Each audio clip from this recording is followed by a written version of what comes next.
sommaire de ce journal, la campagne de vaccination contre l'Mpox va débuter le 5 octobre prochain dans les provinces du Nord et Sud Kivu, annonce faite par le ministre de la Santé au cours d'un point de presse tenu ce vendredi à Kinshasa. Vous aurez les précisions et détails dans ce journal. Et puis, Paris accueille depuis ce vendredi le 19e sommet de l'Organisation internationale de la francophonie. Et en marge de ces sommets, Félix Tshisekedi, président de la République démocratique du Congo, a rencontré son homologue français Emmanuel Macron.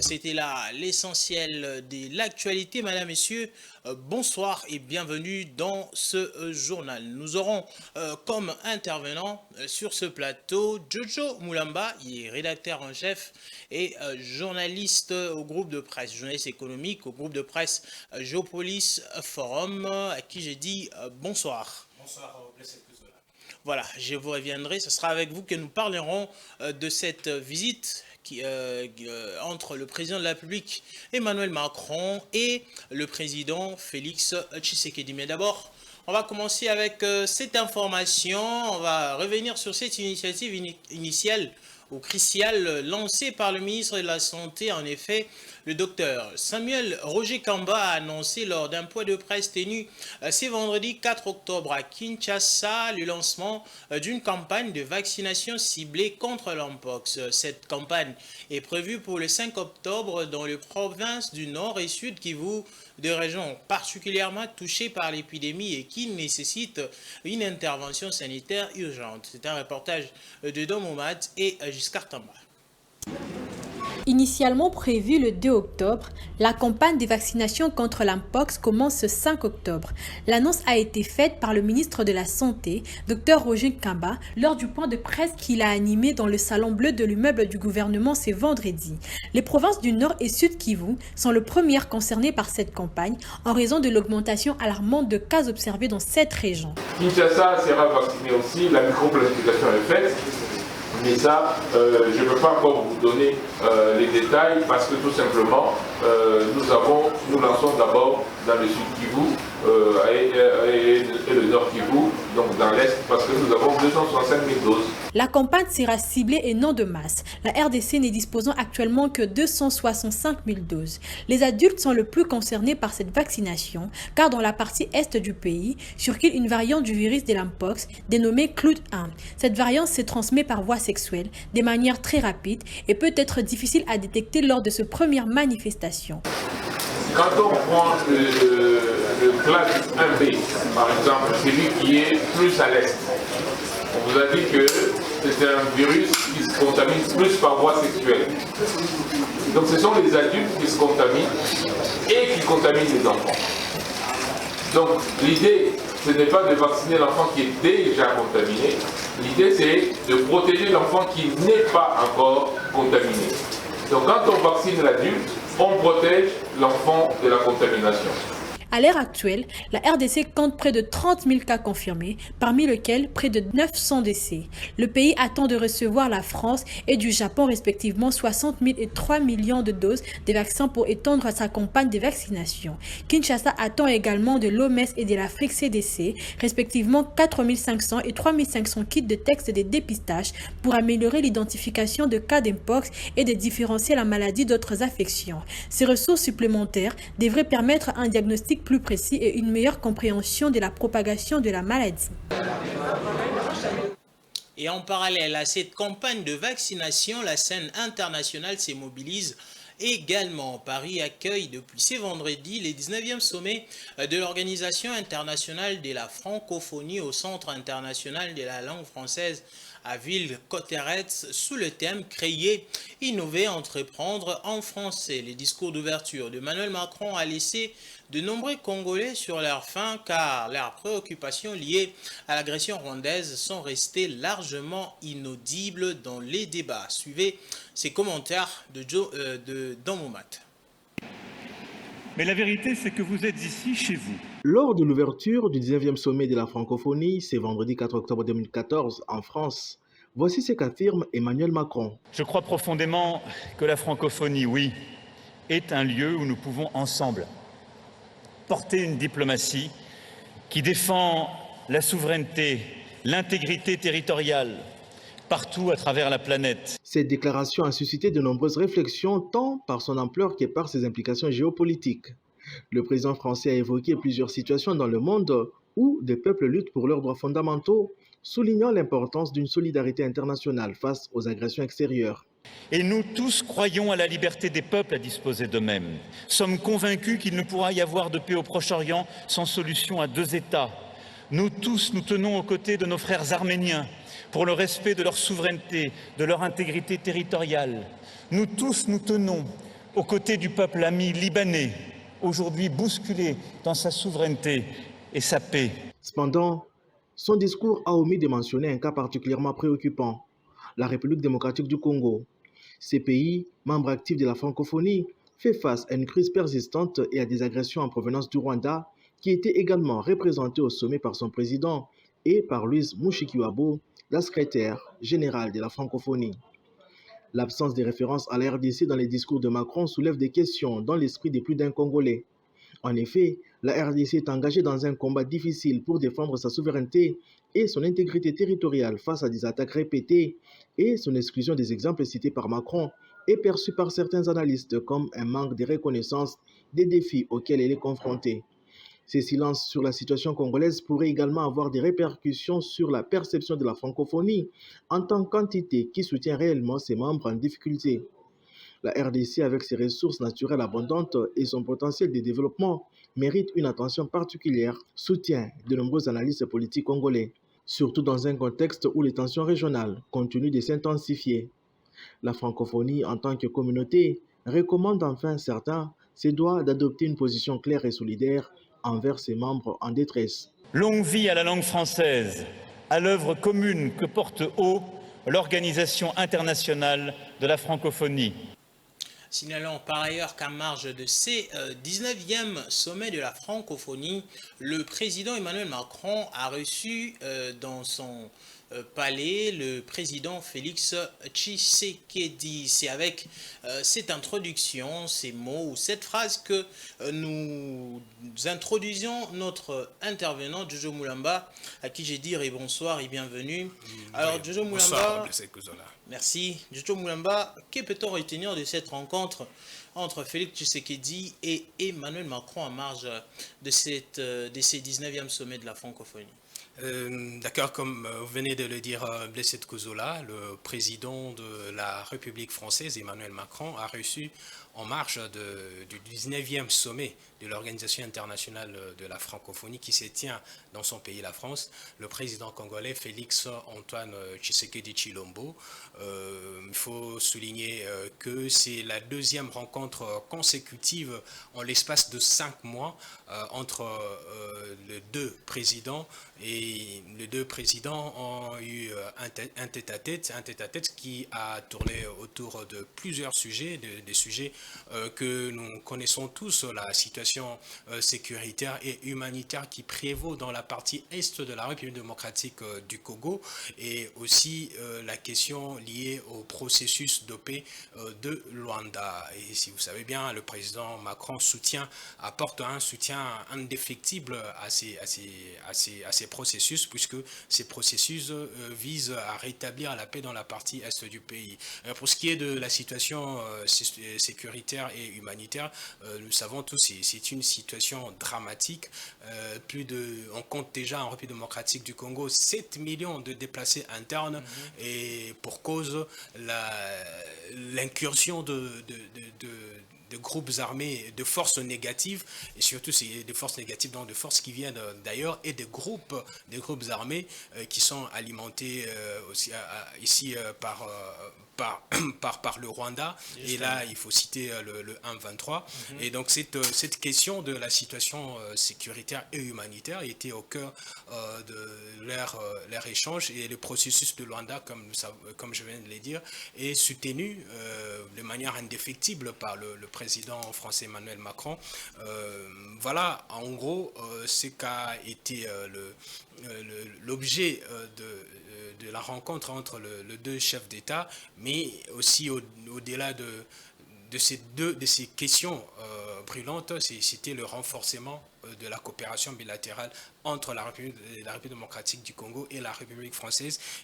Les deux pays sont partenaires et travaillent dans plusieurs domaines d'activité. La France a des investissements importants ici dans notre pays et dans le secteur des hydrocarbures, dans le secteur de l'immobilier. La France est là et donc il était aussi important pour les deux pays de pouvoir échanger, de voir dans quelle mesure les relations qui existent entre les deux pays puissent aussi être renforcées.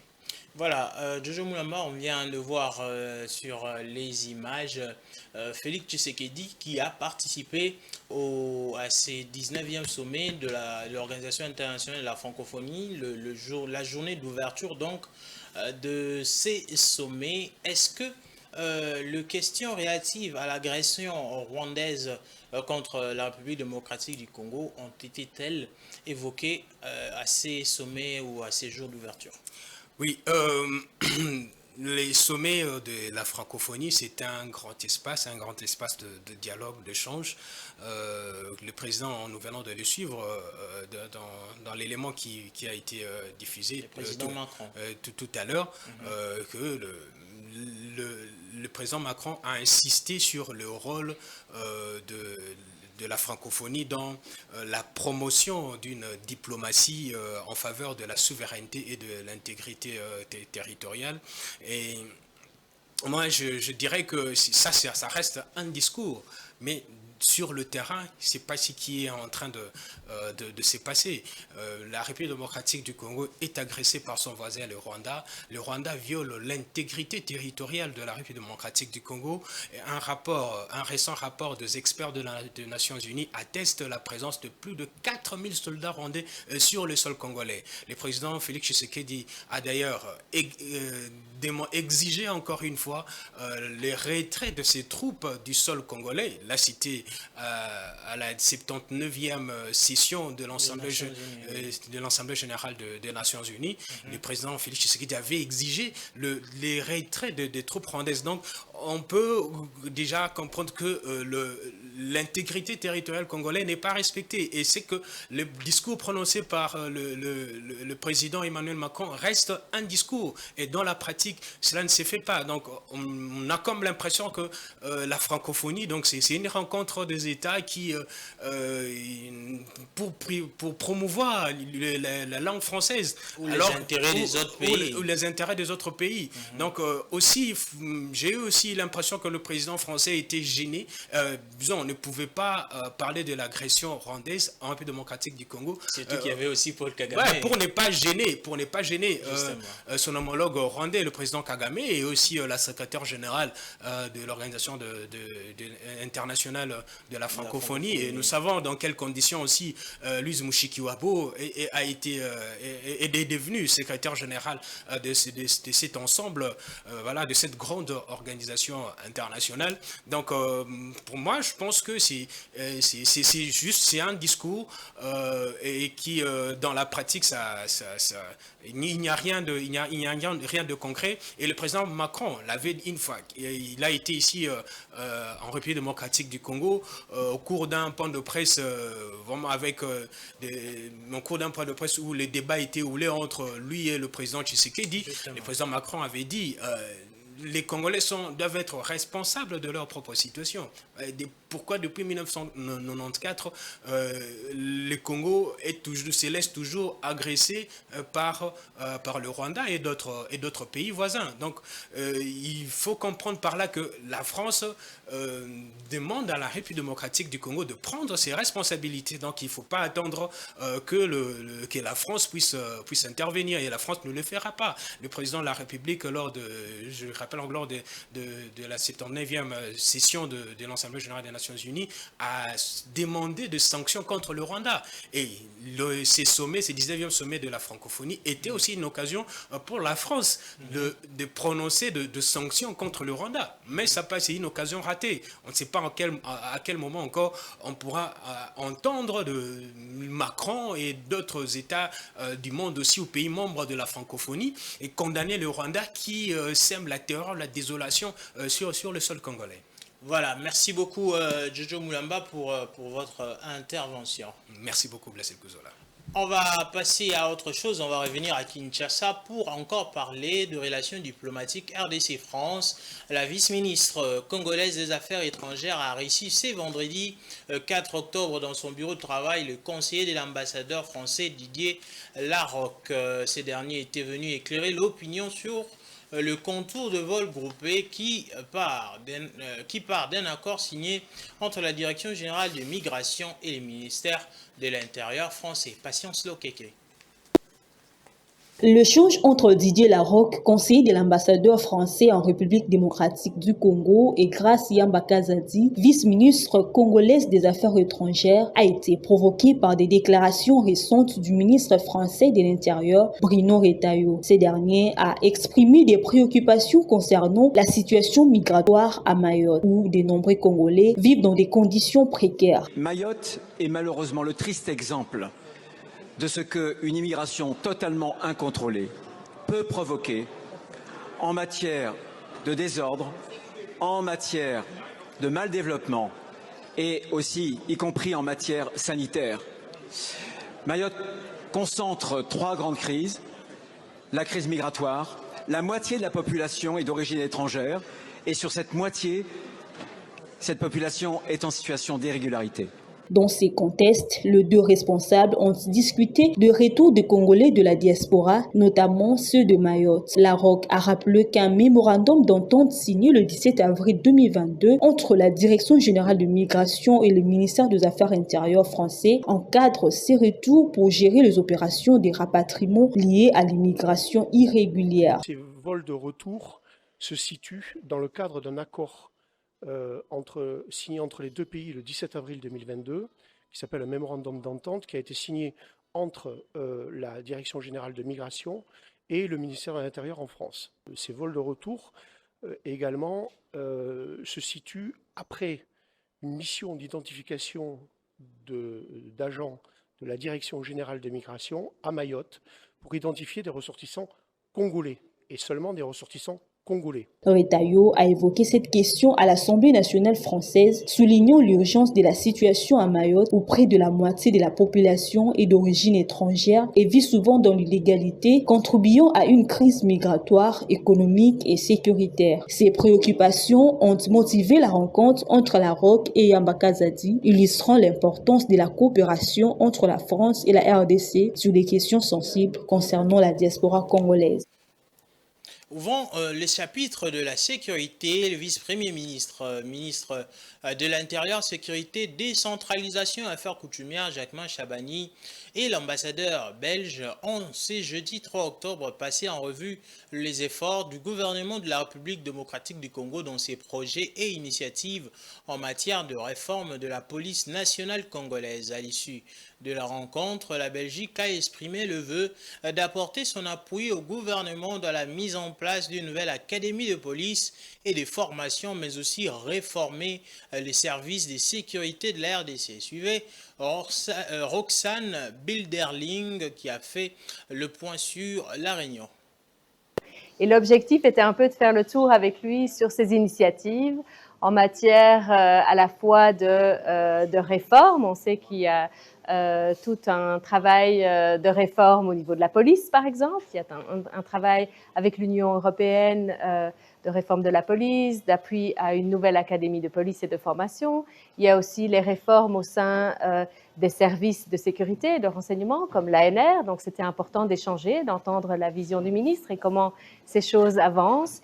Et puis aussi, j'étais très intéressée d'entendre le ministre sur ses initiatives de pacification. On sait qu'il a mené pas mal de dialogues avec les différentes communautés dans des zones qui connaissent des tensions ou des conflits entre communautés, des conflits fonciers.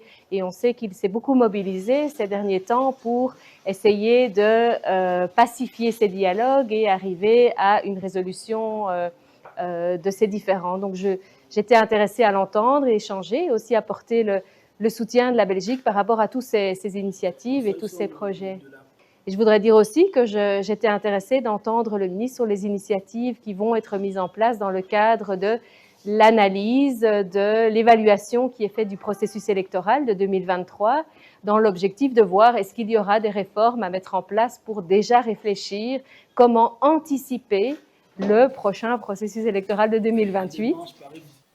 Sur le terrain, la situation sécuritaire en Ituri reste préoccupante, mais le commandant des opérations et gouverneur militaire de l'Ituri reste confiant et déterminé à pacifier cette partie de la RDC. Le lieutenant-général Luboya Chamadjoni affirme que le vice-premier ministre, ministre de la Défense nationale et ancien combattant, a réconforté les militaires déployés dans cette zone et les a encouragés pour les sacrifices. Suivez le lieutenant-général Luboya Chamadjoni qui l'a dit après la mission d'évaluation de la situation sécuritaire et opérationnelle du VPM de la Défense en Ituri. Oui, d'abord, premièrement, vous savez qu'il vient d'être nommé comme vice-premier ministre à la Défense. Et deux, nous sommes en opération. Et selon, n'est-ce pas, les textes, c'est lui notre chef. Et donc, il est descendu sur terrain pour inspecter tout ce que nous sommes en train de faire. Il a voulu voir lui-même de visu, parler aux militaires. Et en plus, aussi, il a amené aussi le Parlement, quelques députés nationaux, pour qu'ensemble, ils puissent voir le travail que nous sommes en train de faire ici à Ituri, et puis aussi écouter la population. Et je crois que cela a été fait. Le ministre de la Défense a félicité vraiment les militaires. Il ne pouvait pas s'imaginer que les militaires vivaient dans ces conditions. Et il leur a demandé de tenir bon, parce qu'il va faire directement le rapport demain matin, qui va parler devant tous les ministres et devant le président de la République. Vraiment, il était très surpris de voir le travail d'abord qu'on est en train de faire, les conditions dans lesquelles nous évoluons, et que ces militaires-là fassent le travail qu'ils sont en train de faire. Il était très surpris. Les députés, ils ont le droit de parler. Ils ont avancé des arguments. Le ministre lui-même, en descendant sur le terrain, il a vu ce qu'eux on lui ont dit, ce que eux, les députés, lui ont dit, et ce que lui, il a vu. À lui maintenant de décider. Je ne veux pas juger les gens. Il avait des informations, il les a amenées sur le terrain, il a vu, et maintenant, à lui de répondre. Vraiment, je félicite la population iturienne. Ça, c'est la première chose. La deuxième chose sur laquelle je ne cesserai d'insister, même le jour où je quitterai l'Ituri pour rentrer à l'état-major général, c'est retenez ça. La réconciliation, le pardon et la réconciliation. Vous devez tous vivre ensemble. Nous sommes en train, dans l'approche militaire, même le ministre, le VPM à la Défense, il a vu combien d'opérations nous sommes en train de mener. Combien d'opérations. Et ce que nous utilisons comme force. Mais tout ça, à quoi ça sert? Parce que nous neutralisons les Ituriens. À quoi ça sert? Si vous-même, nous-mêmes les Ituriens, nous ne nous accordons pas le pardon. Le pardon, de grâce, pardonnons-nous. Donc prenons conscience. Il n'y a pas d'autre voie.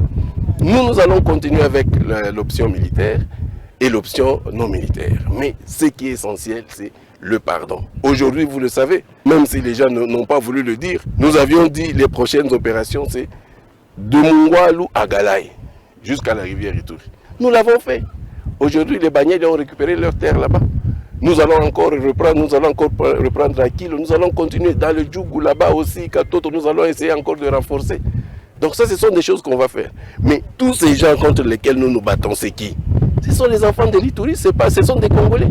Est-ce qu'ils ne peuvent pas arrêter et se parler? À Masumbuko, déjà, les gens vont dans un même marché, vous le savez. Parce qu'ils nous ont compris et voilà, ils essaient de vivre en harmonie. Donc continuons avec ça. Les armes, les munitions, nous les avons. Mais notre travail, ce n'est pas neutraliser pour neutraliser, non. Mais ceux qui ne voudront pas, on va continuer. Merci. L'Assemblée nationale est actuellement à pied d'œuvre pour la mise en place de commissions parlementaires. Pour ce faire, alors qu'il revient de la Côte d'Ivoire, où il était invité à prendre part à l'ouverture de la deuxième session parlementaire à l'Assemblée nationale ivoirienne, le président Vital Kamerhe a eu une séance de travail avec le président de groupe parlementaire. Au menu de ces échanges, la nécessité de mettre en place des commissions pour de travaux au-delà des plénières. Les détails avec Fiston Oliko. Au cours de cette rencontre, le speaker de la Chambre basse du Parlement, Vital Kamerhe, accompagné du rapporteur Jacques Ndjoli, a échangé avec les présidents des groupes parlementaires sur la nécessité de la mise en place des 10 commissions parlementaires de l'Assemblée nationale afin de permettre aux représentants du peuple de débuter avec les travaux au-delà des plénières.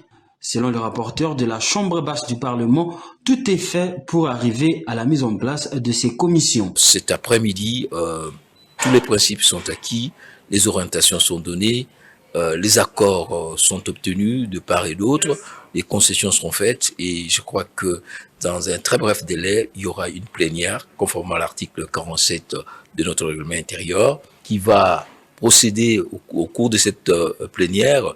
Nous allons procéder à la présentation de différents groupes parlementaires et leurs bureaux, et en même temps à la répartition par la plénière qui va donc valider la répartition des membres de différentes commissions techniques. Les groupes parlementaires et les commissions permanentes sont formés pour 5 ans. Ils répondent au principe de fragmentation des pouvoirs au sein de l'Assemblée nationale. L'Assemblée nationale est issue d'un scrutin de type proportionnel. Donc il y a à la fois fragmentation de forces, mais les forces se retrouvent autour de groupes parlementaires.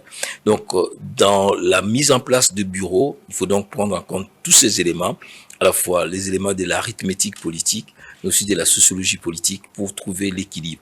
Les commissions sont formées, y compris les groupes parlementaires, pour 5 ans. Donc, nous sommes dans la phase des fondations.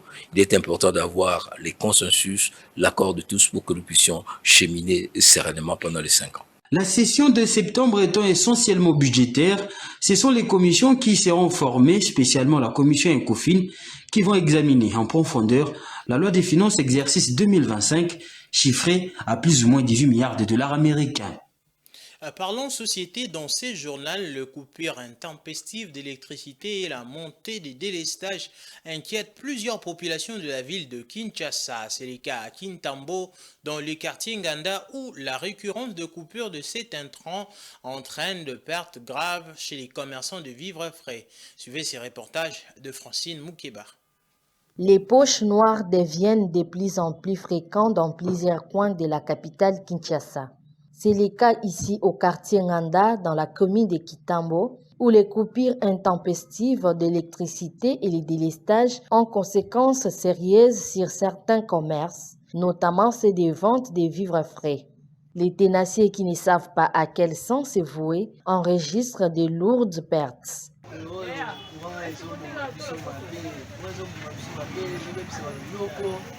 Moi penza eza ya kobeba na bato balandela bako tokokomprendre bango vraiment eza bien te lobe eyaki bakaki phase awa babeli kolandela ngo bomi nango na butu ekati lisusu tellement biloko penza eza mali te tata bacongélateur glace eza te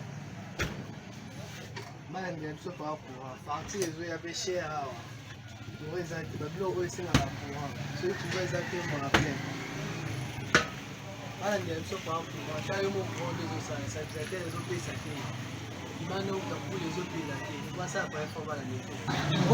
kobeba makasi biloko ezokokola makambo ebele mpona courage ya maiki eza ya kobeba kolala molili makambo nyonso oyo tokende ya baye mwana ndambo kosekasi bakulu na bato ya mabe baokota kolala molili donc moyokanga mpe moto aza te bakulu na baokotela biso.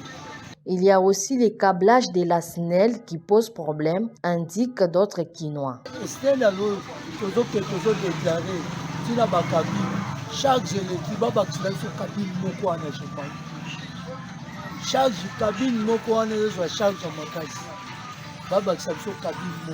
La République démocratique du Congo connaît, de manière générale, un déficit criant de dessertes énergétiques. Sur terrain, la demande de plus en plus croissante est supérieure à l'offre, d'où les pénuries sont devenues monnaie courante. Place à la page internationale.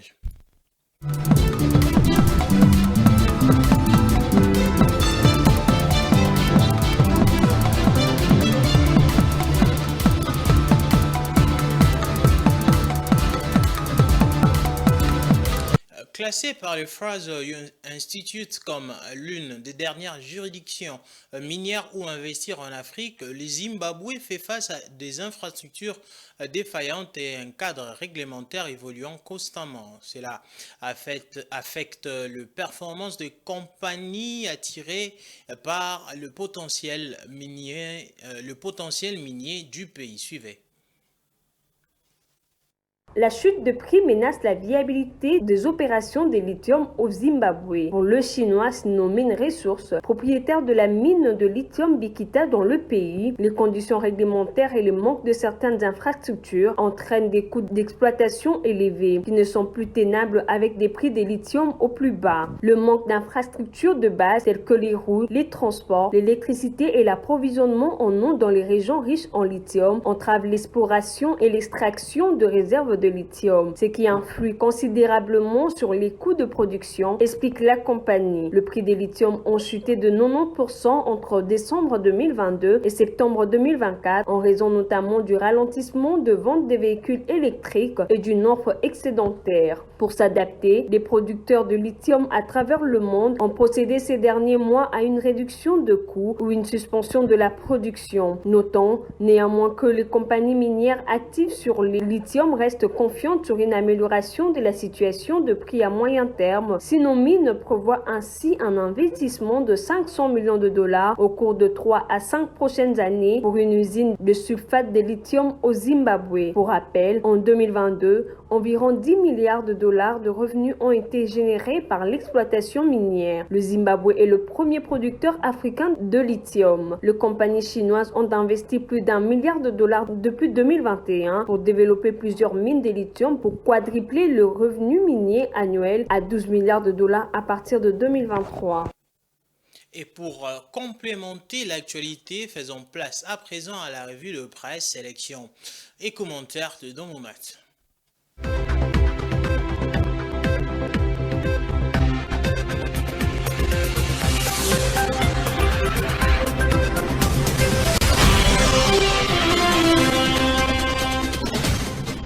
Mesdames, Messieurs, bonsoir et bienvenue à cette revue de presse. Le naufrage du bateau MV Merdi sur le lac Kivu, survenu dans la matinée du jeudi 4 octobre, retient l'attention de nombreux journaux parus ce vendredi à Kinshasa. À sa une, la référence plus titre « À quand la réglementation de ces secteurs ?» La consoeur commence par écrire que le vice-gouverneur du Nord Kivu, Ekuka Lipopo, a fait état de 23 morts et 58 survivants. Les accidents se multiplient, mais les leçons semblent ignorées. Bien qu'il n'y ait pas de zéro accident, une discipline est cruciale pour garantir la sécurité sur nos voies fluviales. Dans ce contexte, le chef de l'État, rapporte Forum des As, a instruit les autorités compétentes à tous les niveaux, tant au sein du gouvernement central que provincial, à prendre toutes les mesures nécessaires pour venir en aide aux victimes et aux familles affectées. Une enquête a également été ordonnée sous la responsabilité du vice-premier ministre et ministre des Transports visant à déterminer les causes exactes de ces naufrages tragiques. Cette enquête est cruciale pour identifier les responsabilités et mettre en place des mesures strictes afin d'éviter que de tels drames ne se reproduisent. Pendant Info 27 rappelle qu'un an après le naufrage de Mbandaka, les promesses de renforcer la sécurité sur les voies navigables demeurent lettre morte. Le Conseil des ministres avait pourtant évoqué la nécessité de faire du fleuve Congo et des rivières des piliers de développement économique. Où en est-on avec la mise en œuvre des mesures annoncées, s'interroge le tabloïd. Les citoyens s'interrogent sur l'identification des transporteurs, l'immatriculation des embarcations et le respect des obligations légales en matière d'assurance. Les naufrages récurrents, comme celui du MV Merdi, témoignent de l'urgence d'une réponse coordonnée de l'État. Sur un autre registre, le cardinal Fridolin Ambongo a également exprimé des critiques acerbes à l'égard des dirigeants congolais. Dans une interview accordée à France 24, écrit La Prospérité, il a déploré l'incapacité des autorités à répondre aux attentes du peuple. Pour lui, tous les signaux sont au rouge, tant sur le plan économique que social. Le peuple ne sait plus vers quel sens se tourner. Le manque de leadership et de solutions durables amène le Congolais à se demander quel avenir les attend, a-t-il déclaré. Le cardinal Ambongo a encouragé la RDC et le Rwanda à enterrer la hache de la guerre pour renforcer le vivre ensemble dans la sous-région, dans l'unité et l'harmonie, et baliser la voie pour un avenir prospère. Pour lui, un dialogue sincère pourrait aider à régler en profondeur la crise. Il a révélé dans la foulée son soutien au processus de Luanda qui, selon lui, pourrait contribuer à rétablir un climat de confiance entre le Congo et le Rwanda. Géopolis Hebdo nous transporte sur la scène internationale où les déclarations de Joe Biden concernant des frappes potentielles en Iran pourraient faire exploser les prix du pétrole. Si les installations iraniennes sont touchées, attendez-vous à des barils à plus de $200 américains. La RDC, déjà fragile, pourrait en subir les conséquences. Ces menaces, rappellent les tri-hebdomadaires, arrivent dans un contexte où la RDC vient de connaître une baisse des prix des produits pétroliers sur l'ensemble du territoire. Dans la zone ouest et nord, le litre d'essence est passé de 3 340 à 2 990 francs congolais, tandis que le gasoil est passé de 3 435 à 2 979 francs congolais, soit une réduction de 13%. Dans la zone est, les litres d'essence se négocient désormais à 3 776 francs congolais et le gasoil à 3 762 francs. Enfin, dans la zone sud, les litres d'essence revient à 3 856 et 3 923 francs congolais pour le gasoil. Pour la vice-primature en charge de l'économie, cette décision s'inscrit dans le cadre de la politique du gouvernement visant à soulager les charges financières des ménages et à soutenir le pouvoir d'achat des Congolais. Fin de cette revue de presse, merci à vous de l'avoir suivi et bon début de week-end chez vous.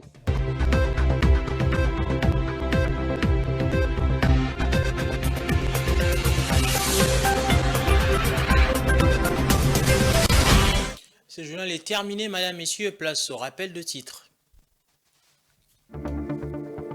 La campagne de vaccination contre l'Mpox va débuter le 5 octobre prochain dans les provinces du Nord et Sud Kivu, annonce faite par le ministre de la Santé au cours d'un point de presse tenu ce vendredi à Kinshasa.